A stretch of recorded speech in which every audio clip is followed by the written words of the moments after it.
Hey now, welcome to the Dirty Side of the Track, America's leading Formula One podcast.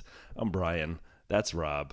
Welcome, everybody. We have an awesome episode for you today. Rob, tell everyone what to expect. Well, what to expect this week is not a lot of news because it's all kind of slowing down, but we've done our best. We've been out there, we've researched, we've found some bangers of some stories for you. I mean, we are becoming journalists, right? Basically, we are. And if the news doesn't exist, we make it up. Should we get, like, cards? Like a picture of us in a trench coat says journalist. And then once we've kind of got through that, it'll be the normal dip into what Brian's found in the world of videos. Then also our main thing this week is going to be our kind of F1 2023 digest, as we're calling it. A quick kind of scene setter of we're really not that far away from the car reveals coming in, which will then mean we're not far away from testing, which then really means we're into season proper. So it's a quick cheat sheet of kind of the lineups, the calendar, the rule changes, because there have been a few, and some other bits and pieces that we found while we were scouring the world of the internet for content. Rob, did you know that 2 days from now, as of this recording, Tuesday, January 10th, it is the F1 winter solstice? Were you aware of it? No? It's the midpoint between the last race and the next race. So Tuesday, we will be on the downslope right into the next race. I'm not even counting testing. Testing is gravy. I'm saying race to race. Testing is gravy. Yeah, no doubt. So it's not. So one of these big things that came out this week, one of the few things that came out this week was obviously Andretti came out with their announcement that they were partnering with GM and specifically Cadillac to team up for their F1 entry. And it generated this very bizarre kind of blowback on Twitter. Some people very excited, partially kind of pumped. Some people like, why? And I will just say I didn't give it two thoughts. I saw it. I'm like, yeah, great. See if it happens. Until this morning, Sunday the 8th, Mohammed Ben Suleiman, the F1 FIA president, wrote a note and tweeted it out, quote, "It is surprising that there's been some adverse reaction to the @Cadillac and @Follow Andretti news. The @FIA has accepted the entry to smaller, successful organizations in recent years. We should be encouraging prospective F1 entries from global manufacturers like @GM and thoroughbred racers like Andretti and others. Interest from teams in growth markets adds diversity and broadens @F1's appeal," end quote. So apparently the president didn't like a lot of this negative reaction, huh, Rob? Yeah, I mean, look, we've touched on it before. We touched on it last year when we were building up to Miami, and no doubt we will touch on it again when we build up to Vegas this year, which is that as much as it pains me to say, as being from across the pond, there is a bigger anti-American feeling in some areas of the fan community. Like it's this European club that shouldn't be allowed to have the loud, brash guys from across the pond come barging into. I wonder if there's a little bit of fear that they would be successful, because at the moment you can kind of go, well, you know, America's got Miami and they like to put fake marinas in. They got the Haas team that don't really win anything. And I wonder if there's a little bit of kind of...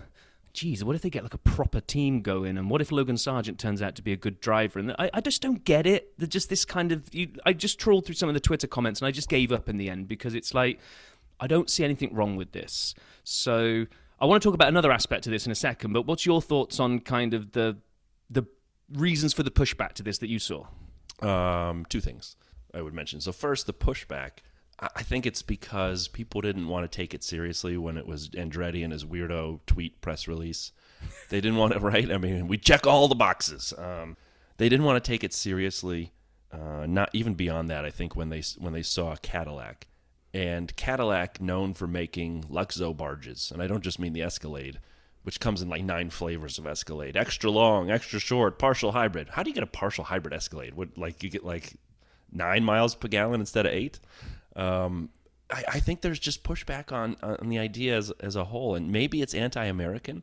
Maybe it just doesn't pass sort of the sniff test for a lot of people, and that's where I was. Like, does this really make sense? Until, as I said last week, I really believe the Mark Walter, the thing we saw that, and I'm not going to say we uncovered because we found it in the news, but it wasn't getting, and still isn't getting a lot of press.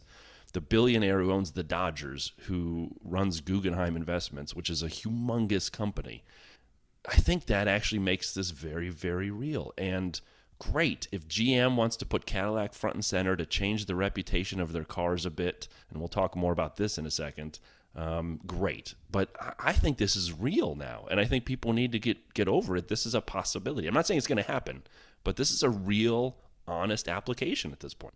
Yeah, no, I agree. And that's the second point that I was going to make, was about the imaging. It's like I kind of did the sanity test on my wife. I was like, if I say the word Cadillac to you, what springs into your head? And she's kind of like, oh, a big comfy armchair on wheels. I was like, and they do have this reputation. And I went digging because I'm sure Cadillac have got some racing heritage. And kind of you put in Cadillac hypercar or endurance car or anything like that into Google, and you'd be amazed at what comes back. There is like this amazing kind of Le Mans style Batmobile hypercar that they do, which is fantastic. And it makes a lot of sense that they want to put Cadillac front and center, because Mercedes really did the same kind of thing when they came into the sport. Now, I'm not saying a Mercedes conjured up like an old man car, but actually Mercedes was that kind of executive car that people either had a BMW or a Mercedes, and it was big and it was comfortable, and Jeremy Clarkson loved it, and it was that kind of, the exec car. And then Mercedes got into F1, and the AMG range really started getting more kind of focus, and now Mercedes really becomes synonymous with sports cars, I think, a lot because of the F1 side of the shop. So it makes sense that if you're trying to convert the Cadillac image away from the general public from just being armchairs on wheels, and you want to be seen as being a kind of a sports manufacturer as well, then this makes a lot of sense as well. So I agree with everything you said, and I have a little problem with it, because I thought a lot about this, and I have an AMG. And when I would drop my daughter off at preschool one time, there was a Cadillac CTS-V. This is years ago. The CTS-V, which is a proper, looks like a grocery getter, but it turns out it's a speedster, dropping his kid off. And we kind of looked at each other. We connected eyes across the parking lot, because I'm in my C-Class, which looks like a C-Class, and he's in a CTS-V, which looks like a CTS. But both of us have 500 some odd almost horsepower, give or take, him a little over, me a little under. And we kind of like, all right, it's on. And so we left the parking lot and, raced down the road a little bit. The point is, I know what you're trying to say. And I know Cadillac makes amazing cars. My buddy has one of those Blackwings. The CTS6 Blackwing is one of 2 in Canada. Faster than you can believe. It is a rocket ship. And you're right, they make cars. However, Lexus made arguably the greatest sports car of the last 20 years. One of the top 4 in the LFA. I've never even been in one. I've seen them. I've been around them. If any listeners anywhere remotely in the Chicagoland area know an LFA, have an LFA, and I'm allowed to ride in one, call us. But one of the arguably greatest cars ever made. It revved so fast it needed the Nissan GTR, digital tach, because the needle couldn't keep up. An amazing V10. They engineered it twice. They built it once and then wanted to redo it as carbon fiber, redid the whole car. They charged $350,000, $400,000 per car, lost money on every one. And Lexus is still basically a wooden steering wheel car driven by old people at this point. Because they didn't get into F1, so thank you for proving my point. There we go. Toyota was in F1 before. Yeah, but this is the problem. Lexus did such a good... Lexus is the executive version of Toyotas, right? Yeah, that's why I said Toyota right? was before. So they did such a good job of... They wanted to launch an executive brand, and Toyota wasn't going to get taken seriously because it was the little car so they did such a good job of putting that wedge in people's brains between Toyota and Lexus that when Toyota are in F1, no one joins it to Lexus. Lexus made just a halo car, and it didn't change enough of the perception. So I don't think Cadillac getting into F1 is going to change what people view as Cadillac, unless they go long and have success. Well, exactly. That's what I'm saying, because it's all about a long-term branding exercise, right? Lexus did nothing to, and I'm the litmus test here. I've never even heard of that car that you mentioned. Never heard of an LFA? I would never even associate Lexus with sport, because they're not in anything sport-wise.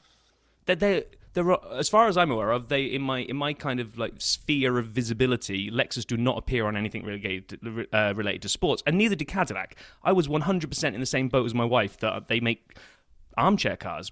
When I googled it and found that Batmobile, I was actually shocked. Now, if they go and have, like you say, they can't come last. They can't kind of buy the scraps of a Williams team and just poodle around the back and come in last, because they will just perpetuate the armchair car. But if they came in and did semi-decently, it takes a little bit of time, but public perception starts switching, associating Cadillac with being a racing team first who happen to make comfy cars as well, versus at the moment, it's definitely the other way around. Well, wind out. Yeah, we will, if they even get to join the grid. So, Correct.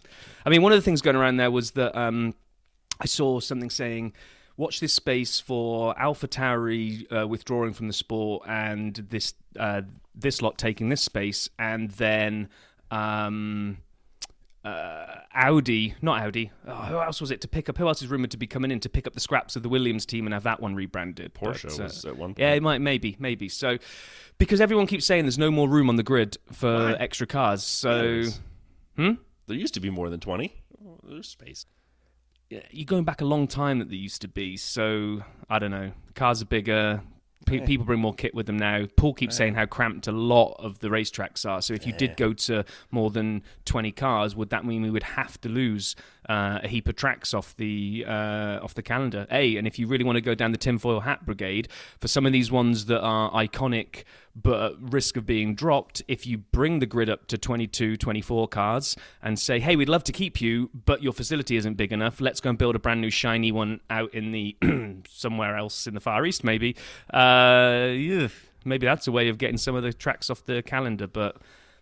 I heard Paul Ricard has space for 26, so you can always God. go back. Just kidding. Just Don't tell joking. Pit Lane Paul that.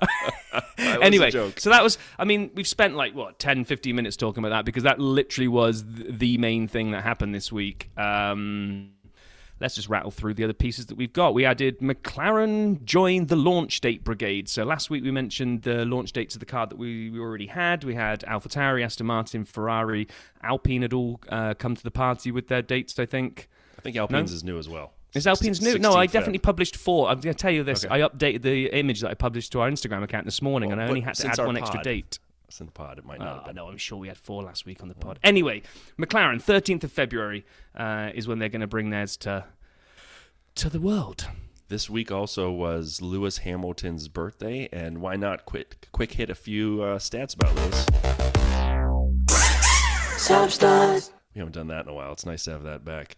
So Lewis has won 1/3 of the races started. He's finished P1 or P2 in half of his races. He's been on the podium 6 out of 10 times, and in the top 10 almost 9 out of 10 times.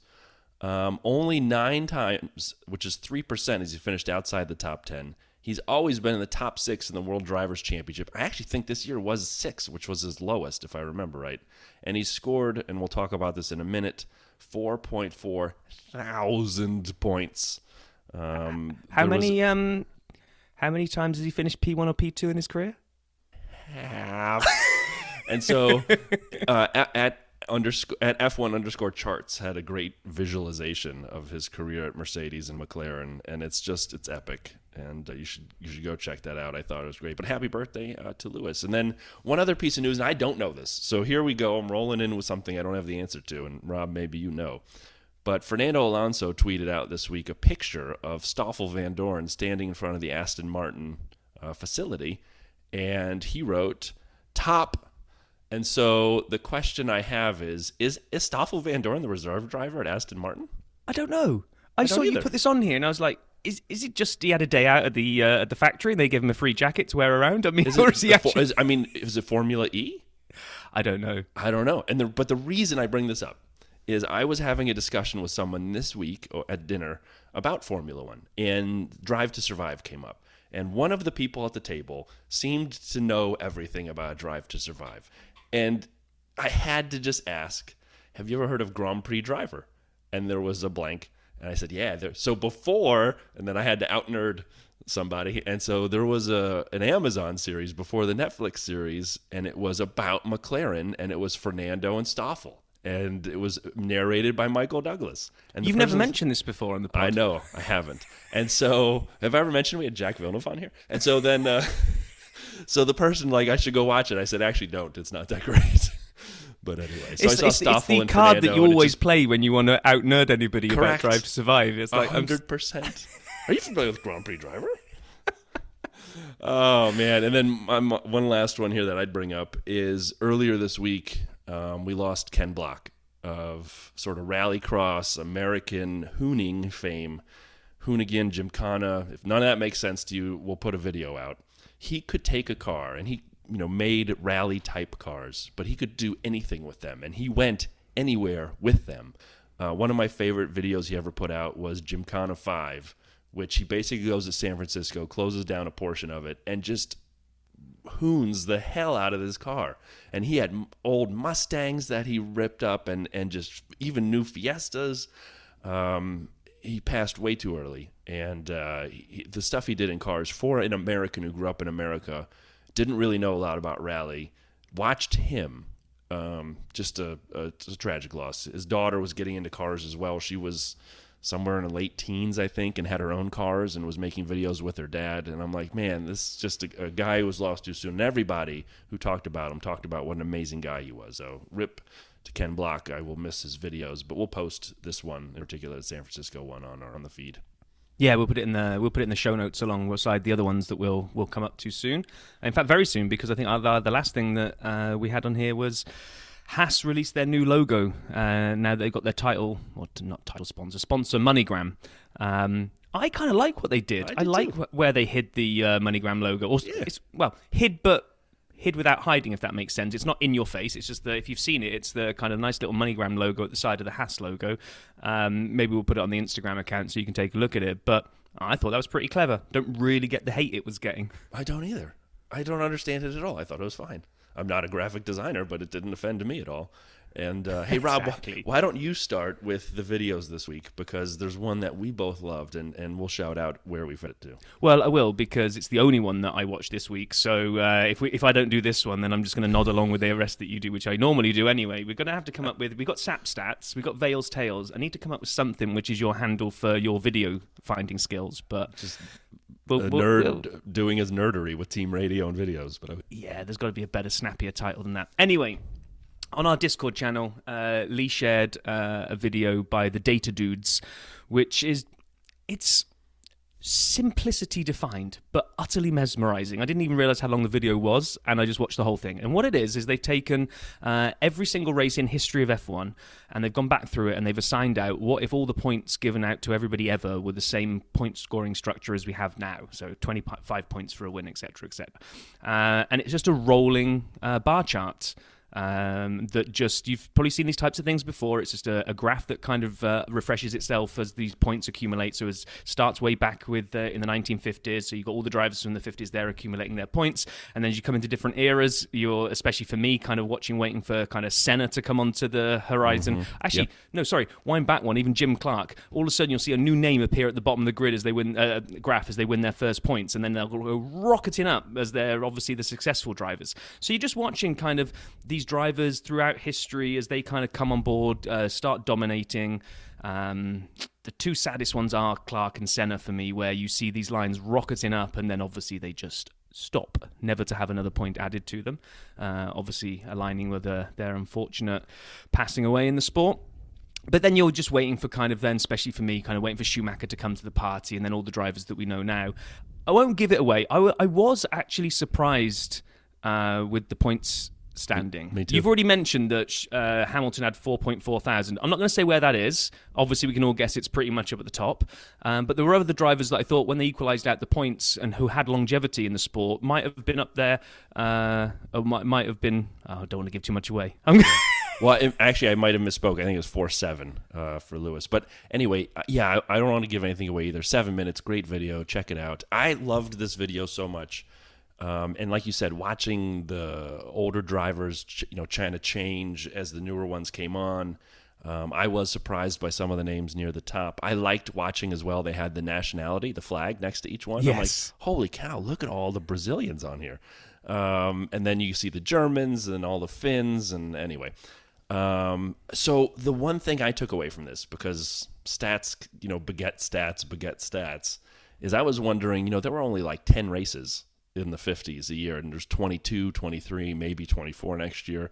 So there's also more point scoring opportunities. True. I like the fact they normalized points per race. I almost wish Data Dudes, and maybe we should send them a note and say, hey, could you do one like points per race times number of races run, or some kind of way to kind of say, all right, how many points did they have if they'd all raced, a similar amount? And I don't know what I'm trying to get at, but it just, someone who has longevity in a time when there are 20 races a year and they run for 20 years is far different than someone who raced for 10 years at 10 races a year. Exactly. Yeah. I mean, so it was the one thing it couldn't really equalize out, or they. Yeah, I don't know how you would. I don't either, but I'm happy to brainstorm data, dudes. Give me a call. So then there were a couple other videos to highlight this week. I would start with a channel I'd not found before, Silver Alicia F1. Every 2023 F1 driver's biggest crash. It was interesting to watch. I disagreed with a few of them. It was 6 minutes. It was a great video. They had, for George and Valtteri, the same crash at Imola when they hit each other when George was last year at Williams. I actually think Valtteri's shunt in Mexico was worse. Maybe we should send him a note or have Paul ask him. Because remember that when he was riding the wall in Mexico and the barriers came out of nowhere? Like he lost it towards the straight. Yeah. And he went head on into the stop, the front part of the barrier and stopped abruptly. I always thought that was worse. Well, I mean, I don't know if you've mentioned it, but when we had Jacques Villeneuve on the show, we talked about kind of which crashes are worse, the ones that look spectacular or the ones that don't. Because the ones when you just thud and stop actually which is what this was. Yeah, the ones that actually thud and stop are way worse than the ones where you kind of spin around in circles and carbon fiber goes everywhere. That looks fantastic for the effect, but actually is less impactful on the driver. So yeah, Paul, if you can have a word with Valtteri and just get him to validate Probably which was his worst crash. Yeah, Brian votes Mexico looked worse than Imola. And I hate to agree with you, but I would agree. Yeah. And then the last video, which was curious to me, was Battle on the Beach with Charles Leclerc and Carlos Sainz of Scuderia Ferrari on the Shell channel. So once again, back to an oil producer's channel, 14 minutes, not bad. Check it out. 2 questions, though. It's hosted by Lizzie McIntosh. And we've talked about her a couple times on here in some of her unique videos. Now she's gone mainstream. She's hosting for Shell. Nice work, Lizzie. Kudos to you. It can you tell us how you did that? So we can that's what I was waiting for. Get in on some of that action. So like next time, Golf wants to host a video, they call the Dirty Side guys. But anyway, great job by Lizzie. It was awesome to watch. The curious part was they were at the Shell Beach House in Zandvoort. Did they record this in the summer and then hold it in the vault until the new year? They must have, right? Oh, I would seriously doubt they're on the beach right now in Zandvoort. Because... So, how do you hold a video for 5 months? I don't know. Anyway, that's all I had there. Yeah, and I think that kind of brings to a close what we found out and about in the wonderful world of news and social. So, like we said, we just wanted to kind of quickly run through our 2023 F1 Digest. We're just going to quickly give a review of the teams, the drivers, and what the calendar starts to look like. Not just the races, but what we see between now and then. And then, like I said at the beginning, a quick recap of what we've got coming from rules changes / rule tweaks, I think. I think some of these really are kind of looking at what happened in the new regs coming out last year, and they look to, I guess, fine-tune some things, address some loopholes, and there's some really exciting stuff about fuel. So I think the best place to start is the grid. Drivers and lineups. Let's do it. Let's do it. Okay, we'll go in no particular order other than the order that I copied it down off the internet, which is that Red Bull remain unchanged. Max and Checo. I'm going to throw this out there. How long does that stay like that? There's definitely some beef. It shows who he really is. Exactly. It shows who he really is. I'm going to throw this out there in a may not age well type of prediction, but Checo to get let go mid-season and Danny Rick to take the seat? I know you're trying to be kind of fascinating and interesting with that. There's no way. Mm-hmm. No way. If Danny, let's do this. All right, fine. Let's make a bet. You ready? No, I don't like the word bet, but go on. Well, I mean, put your money where your mouth is, and we're not going to do money. If Danny Rick is the driver at the end of the year, and I don't if Checo's injured, I mean, of course Danny Rick gets in there, but I'm talking like the driver by the last race of the year. I'll give you the entire calendar. So by Abu Dhabi 2023, if Danny Rick is the Red Bull second seat driver, you want to bet on it? No, not really. I was just throwing it out there as a, like I said, may not age well prediction. Why am I going to put money on something that I don't think will happen?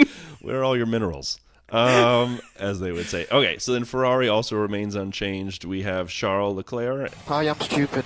And we have Carlos Sainz. Smooth operator. I don't have sounds for everybody, Rob. You don't have to worry. No, I was kind of hoping you did. Now, do we see Ferrari picking a defined number one this year, or do they go with that kind of meh approach like they did last year, where they just kind of decide on the day who's going to get preferential treatment? Question. I sort of assume they may leave it open to start, and then at some point through the year, if someone's leading, and has a decent enough point differential, then they nominate that person as the number one driver. Question. We've seen teams do that down the year before, where but it just Ferrari last year just never picked a horse, did. right? They just agreed. I think they have to, and I think if it's not by the summer break, then they've done it wrong. But I think they have to give him a shot because Carlos is a hell of a driver. So yeah. And rounding out last year's top three, and also remaining unchanged, are Mercedes, who have, well, I'm hoping you've got some sounds here, but okay. You can do Lewis it. Lewis and... George! I can never get rid of the Alex Albon yelling George. It's so good. Now, I don't have any... I have no sounds here for McLaren, where we have Lando Norris, who I have been on record saying will finish within the top 6 this coming year. And I'm excited to see what Lando does with an Australian replacing an Australian, easy for me to say, Oscar Piastri, which was a lot of drama to get him in that seat. And so it was. It'd be interesting to see how that one goes, because yeah. Norris now has to take the maybe unfamiliar territory of being, I wouldn't say elder statesman in the team, because he's still a young guy, but he now obviously becomes the lead driver. I think he has to. He's the number one driver now. He's got the experience. He's got the years behind him. He's always been the mentee to the mentor, and now he's going to be the other way around. So, interesting dynamic at McLaren this year. I hope they both do really, really well. I hope so, too. Alpine, the French connection, French team, French drivers, Pierre Gasly, Esteban Ocon. They don't seem to like each other. I'm excited to watch this thing go. I hope they actually get along, because Pierre seems like a fun kind of person. Esteban seems like a great dude. So if they can put whatever's behind them and race, they could be pretty powerful as teammates, I think. I mean, if we really want to go for another outlandish prediction here, I think it's all noise from the media. I think they're going to get on famously. I think they're going to get on so well, and they've done these various different videos with their respective teams in the past, especially eating challenges. I predict they will give up F1 by the mid-season break and open a patisserie in Paris. The 2 baguettes. Yeah. Take that however you like. Aston Martin, Seb retired, filled by Fernando Alonso alongside team boss, owner's son, Lance Stroll. We're going to talk a little bit about the size of mirrors in a little bit, but I hope Lance learns how to use them. I'd love to know that is the best way to kind of just break the ice and put it all behind them. Like the very first time they met and got together as teammates, does Alonso just say, "Talk me through that"? Like, talk me through why you launched me into the stratosphere. How come in America you cut across left at the last second? I honestly, I know we joke about strife amongst the teams. I do predict it may not be this year, 2023, but by the end of next year at the least, we will get one of these radios for Lance. What an idiot! There's no way we don't.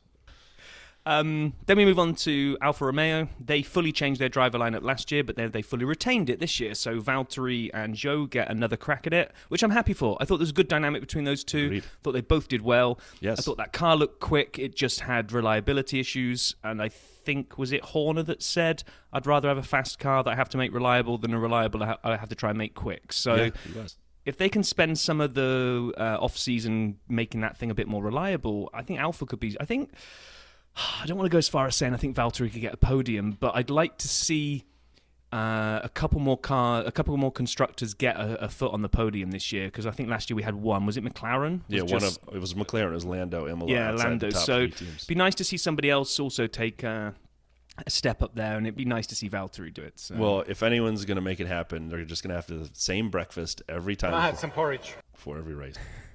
Haas, we got K-Mag joined by Nico Hulkenberg. I don't even know if I want to play the Hulkenberg. We'll do this one. Once again, most unsportive driver of the great. Yeah. I'm telling you, you guys could say I'm wrong and it's going to be water under the bridge. People don't forget stuff like that. Sorry, they just don't. They're going to leave together and make a pizzeria, and their garlic balls that they're going to have on the menu will be called that. Suck my garlic balls, mate. Oh gosh! Can we just every race that Nico does something? Do I get to play this clip because I love it?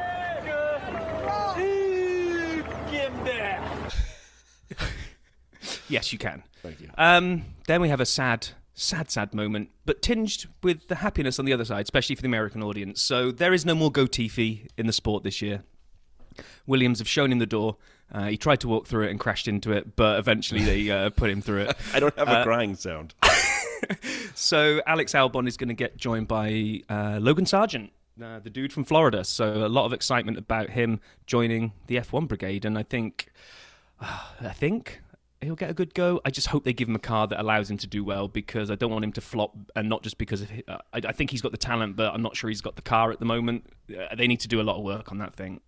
A lot of work. They were by far the worst team last year, and whenever Albon could drag it up to 10th, people were shocked, or anywhere in the low teens, and that's why he was ranked one of the top 10 drivers of the year by the other drivers, is because they knew he was driving a wheelbarrow and was making that thing great. A highlight of the year for me last year from Williams was when Albon didn't pit to the last lap in Australia. Yes. That was great. Yeah. That was just so, for reasons I can't even explain, between just the weirdness of it happening, the fact that VIPs were walking around out of the paddock into the pits with the race still going, because who would be pitting on the last lap? Well, Albon has to get a new compound. And then afterwards, he was with Lando, and they were on an interview, and Lando was shocked to hear that he'd made it that far without pitting. And then the last team's AlphaTauri. Nick DeVries joins Yuki on the team, and as Lando calls him, Yuki-san. So we have a good team. I'm curious to see AlphaTauri. I really am. This is one of my favorite teams to watch for next year, just out of curiosity, because it felt like at times Yuki was outperforming Pierre last year, and Nick DeVries obviously was a star in his moment at Williams. And so what can they do? I'm excited to see. Yeah, agree. So those are the teams in the lineups. Other than the reveals coming through that we've already mentioned in the news, the next thing we'll be moving towards is the testing window. Now, ahead of that, we've got the actual testing time and the development time that's been announced for 2023. We've mentioned it before on here. They introduced, I think, last year or the year before, the kind of this sliding scale of, depending on where you finish in the Constructors' Championship, you get a multiplier applied to how much wind tunnel time you're going to be allowed to have. So it runs from 70% of the maximum allowed if you win the championship, all the way down, all the way up to, I guess, 115% if you come in bang last. When you throw Red Bull's cost cap penalty on top, they got a 10% reduction. Now, that's not meaning they drop from 70 to 60, because the 10% is applied to the 70, so they lose 7, so they're down to 63. And what that really means, and some of these stats, I looked into some of these things, I don't even really understand what all of it means, but it's a big deal. So if you just look at what Red Bull are going to have, if you look at just the number of runs that you're allowed in the wind tunnel, the 100% multiplier is 320. So when you take Red Bulls, they're going to be allowed to do, I'm not quite sure how they'll manage this, but they're going to do 201.6 runs in the wind tunnel. So I think they might have to round up or down there. Versus Williams are going to get 368. Now, I don't know a lot about wind tunnel times, but the number, being as the whole aero thing is such a big deal, that's a huge amount of difference in the number of runs they're going to be able to do. They also then do things like how long you've got the wind tunnel allowed to be on for, and the occupancy hours and all this kind of stuff. We can put the grid, we'll put a link actually maybe in the show notes, the website we found it on. If you're interested in this side of stuff, it's more than just the percentage headline is what I'm trying to get to. Some people kind of go, they got 63% time. That's nothing. It's not that much of a difference to, say, Williams with the 115%. And it is. And it even extends to what I didn't realise, and I don't really understand it other than its magical computer stuff, but the computational fluid dynamics, or CFD modeling, also comes under this allocation. So how long you're allowed to have basically supercomputers running programs to simulate all this stuff, it also comes under this headline as well. So you can't just say, well, okay, I'm not going to be allowed to have as much time in the wind tunnel because we got 63%. Oh, it's okay, I'll make up for it all on my running on my PlayStation. This all comes under it as well. So actually it is a big deal. So I heard you talking, and the only thing I actually heard the whole time was this. The dirty side trying to do science. I mean, I don't know, man. Great. You know more than me. I let cars go fast on track. Yeah, and what I'm saying is, maybe, just maybe, those ones at the end, Haas, AlphaTauri, and Williams that get multipliers bigger than 100, yep. If they can maximize that stuff, then who knows? In all seriousness, I am excited. I like this approach. I don't know about the penalty aspect for Red Bull. We don't have to get into that again. But I would say that it's going to take time, right? Red Bull, Mercedes, Ferrari, we're overspending all the other teams 2, 3, 4x the budgets for 20 years. And so for the regulations, the cost cap, the wind tunnel approach, all these things to have an effect and regulate racing to a more sort of level of parity. It's not going to be, it wasn't in year one, ain't going to be in year two, but it's going to happen, I believe. So I'm happy they're doing it. Yeah, absolutely. All that's obviously going to culminate in the testing dates, which are February 23rd to February 25th. Soon, that's next month. Exactly. It's really not that far away before we're going to get cars on track doing their thing. That whole kind of poker game where like somebody sends out a car with some random piece on just to scare all the other teams, saying, "What's that? What have they done there?" Will Cadillac send out a massive, Cadillac logo on the front like they do on every car now? Just a huge gold bullhorns on the front as well. Yeah, exactly. Bullhorns like Boss Hog. We found a loophole where these are perfectly legal. Yeah, they're just hitting the other cars' gearboxes. There's your, anyway. Then we get after that we'll run straight into the start of the season. So March 5th we open up at Bahrain. Gonna quickly rattle through this and we'll say where one's missing in a minute. But essentially we're gonna go Bahrain, Saudi, Australia, Azerbaijan, Miami, the one I can't say in Italy, which I'm gonna call Imola instead. Yeah. Monaco, Spain, Canada, where we will have Dirty Side on tour, Austria, Silverstone, Hungary, Belgium, Zandvoort, Monza, Singapore, Suzuka, Qatar, USA, Kota, Mexico, my favorite, Brazil. Then we will go Viva Las Vegas before wrapping it all up in Abu Dhabi. So that's what we've got to look forward to. It'll be here before you know it. That's the place where I think we realise at the moment there's a big, 4-week sized hole in there is between Australia and Azerbaijan, where as of time of recording, China is still off the calendar. It would have been in between those two. There's, as we mentioned last week, I think, there's talks about with the COVID restrictions being eased in China that they're kind of lobbying to get back in again. Can't imagine they would rip up the entire rest of the schedule, so the only place it feels like they could drop back into is where they were originally. So watch this space, I guess, on that. What are you most excited for on that one, on the list, Brian? Going to Canada, are you nuts? I mean, obviously. Same here, but I just wanted to test the pull of the USA. So, is the Vegas thing getting you excited or not? Okay. I'll just be completely honest. I thought Miami was a bit of a dud last year, the track. The hype was great. And the pregame ceremonies the night before and all that stuff was amazing. And the fake marina, give me more. Pump it in my veins, baby. But I thought the race itself was meh.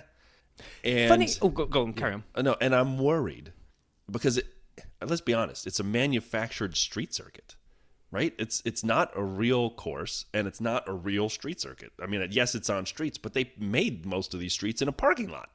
And so I thought it could have been a little better. Hold on, let me finish. So Vegas really worries me. The upside down pig, and it is an upside down pig, has a great straight. I've watched videos about people worried about the palm trees they're going to have to remove. I've watched the size of these grandstands they're going to build. We've talked about the $1 million and now $5 million packages to watch this thing. I just want it to be a good race. And it's Saturday night here in the States. It's rare to get a Saturday night race. I cannot wait. And it will be a spectacle like Miami. And they will do it right. And it'll be amazing to watch. But will the racing be amazing? And I hope it is. So on that one, and I'm with you. I agree with everything you just said. But then I kind of went back to look at it again because I was listening to a friend of the show, Break F1, or a.k.a. Blake, and he was doing some kind of review of pieces and parts of the season. And he was looking at Miami specifically to say, I think it was the 4th or the 5th race last year. And at its point when after it had run, I think it had had the most overtakes per race than any of the 4 that had gone before it. But it has the longest straight, and it's all DRS. I'm willing to put money that most of those overtakes were on that straight. It's the longest straight in F1. They may well have been, right? Yeah. But if you're measuring some degree of success of a race as to whether it generates overtaking opportunities, then... I'm not saying it was bad. It wasn't No, it wasn't Mexico, Australia. right? It was Mexico, right? Yeah. So I do think that it got judged a little harshly, that if it hadn't been...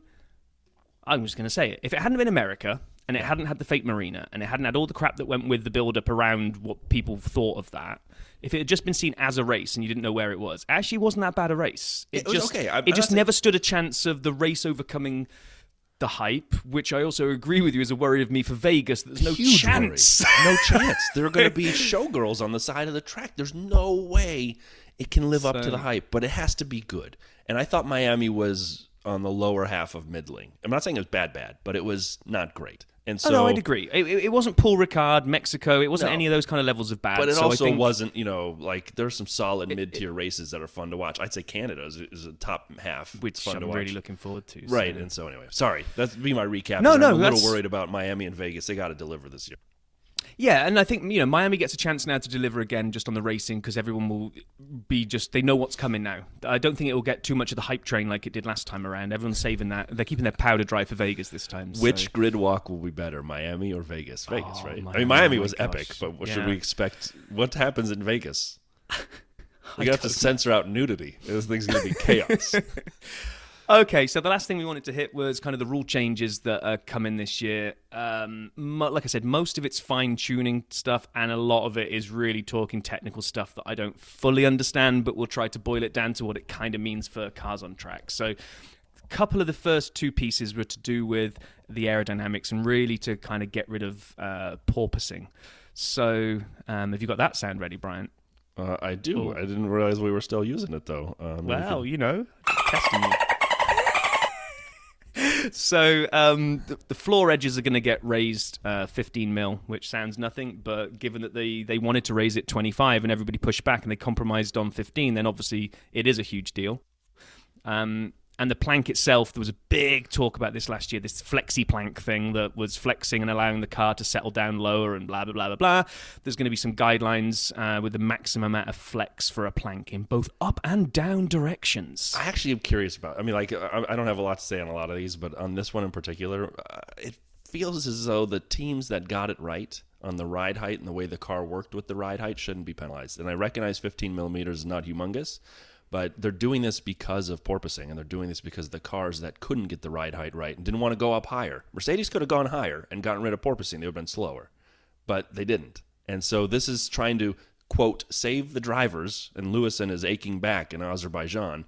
But come on, man. Like, if I'm a Red Bull fan and Red Bull got it right and they got Adrian Newey out here, genius wizard of ground effect, and you rocked through the year because you knew what to do, now you're like negating a tiny little bit of that by making them ride higher up. You are, but if the spirit of all of these regulations is to try to achieve like the holy grail, right? F1, right, is not a spec series and Right, it's never not will be, IndyCar. thankfully, It's right? not a Dallara chassis So- that everybody gets. Exactly, which means we all want innovation in this sport. We all want to see certain teams doing things other teams don't do. However, we also don't want one team being able to innovate the hell out of their car and just winning everything because we all hate it when one constructor dominates, whether you're not liking Red Bull at the moment because they're successful, or Mercedes or Ferrari. Whenever a constructor dominates, people don't like it. So you've got to try to tread this fine line between allowing teams to showcase their innovation but not allow them to then pull too far away the other. So I don't like this one for the reasons you said. However, I can also see that by doing it, you're kind of not allowing them to disappear too far and allowing the others to tighten up a bit. So it's being done in the spirit of closer racing, I think, with although like you said, in inverted commas, not that people can see it on the audio, but driver safety. I'm not quite sure that's the big driver for this, but for me, if it helps mean that the midfield and the back end don't drift further away, I'm all for it. To be And honest, if I don't have to hear Lewis do this again, my back is killing me as he's bouncing up and down. and then something that I didn't even realize there was such a throat.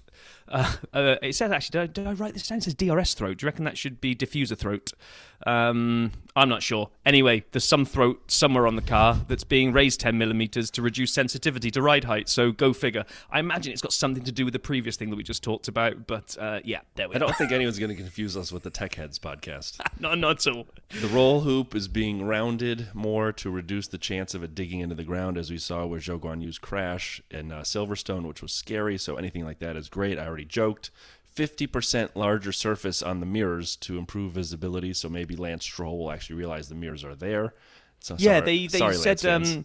because they said that they were all complaining the new shape of the cars under the new regulations. They said had massively reduced visibility. So, although we joke about Stroll, a lot of the drivers had said it. So, do you know what? If this it doesn't sound like much when you turn it into mil, but these mirrors are going to be bigger and the drivers are all on board with it. If that prevents some of the stupid crashes where people don't see people come in, I'd rather, if people are going to crash, I want to see them crash because of something beyond just stupidity of not seeing somebody come in. If we could get a current driver on, that might be a good question. Like, how much do you use the mirrors? I mean, it's not like you're going 200 miles an hour around a corner down to 180 and you're got a steering wheel with 400 buttons that you have to use every single one of them, shifting strat and gear and mode and brake bias, and then you got to watch where you're going and check your mirrors. I mean, give me a break, man. Yeah, I mean, I think they probably do use the mirrors. I don't think they use the force or anything. But I'm sure they. I'm sure they use them when they're like starting the race. But if you're just coasting along, I mean, I don't know. I'd love to know because they're so small and you're going so fast. How much do you actually catch? True. Is it like you see the blur of a car? Do you know there's someone there, or can you see it and go, "Oh, that's Seb"? Yeah, I'm not sure. Good question. So when we get our, once all the drivers start lining up to come on, then we'll ask each of them, and they can all rank their use of mirrors. For you about mirrors. We'll have a mirror leaderboard, which will be the first time ever in F1 that such a leaderboard has existed. Oh my god. Okay, rear and front wings.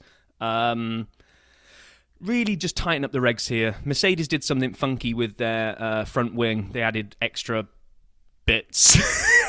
We're definitely not the top tech head. They added some extra stuff, which worked well for them, but apparently increased the outwash, so kind of throwing the air out from the car, which was really in direct violation of what last year was supposed to be all about, which was make the cars easier to follow. So they've got rid of any of those fancy designs that can increase the dirty air, and to kind of give them a little bit back because they're taking away, they've allowed them to adjust the wings a little bit more now. Again, really don't know what this means, but last year they could do 35 mil of adjustment, and this year they can do 40. So I'm sure there's some wing adjusters out there that are doing cartwheels right now. Yeah, agreed. And listening to you talk about some of these changes, I'd say it's a great success. The fuel temperature can now be a little cooler. So does everybody remember? I think it was Aston Martin, right, who'd had their temperature too cold, and they had to both start from the pit lane. And we did a dirty side investigation into Mike Crack's refrigerator and where he was putting all the gas at his house. There's some changes to the fuel density. The fuel tank pressure are getting a relief valve fitted to vent the gas. I'm glad you took these because I was like, fuel density tolerance is being reduced and there's a valve going on the fuel tank. I'm like, I'm going to be looking out for that. And when the car reveals come out, I'm going to be looking for that valve. There's a weight reduction. Minimum weight's coming down a bit. We have, yes, I do need to, in the new year, hit the gym a little. But also we have talked about the minimum weight of the driver. And so as we learned, there's ballast put under their seats if they're under. So Alex Albon no longer needs to have his appendix removed to try to make the car lighter, the crap wheelbarrow he was driving. And then I'll let you do the last one because I disagree with it a little bit. I'm confused by it, at least. You're confused by it?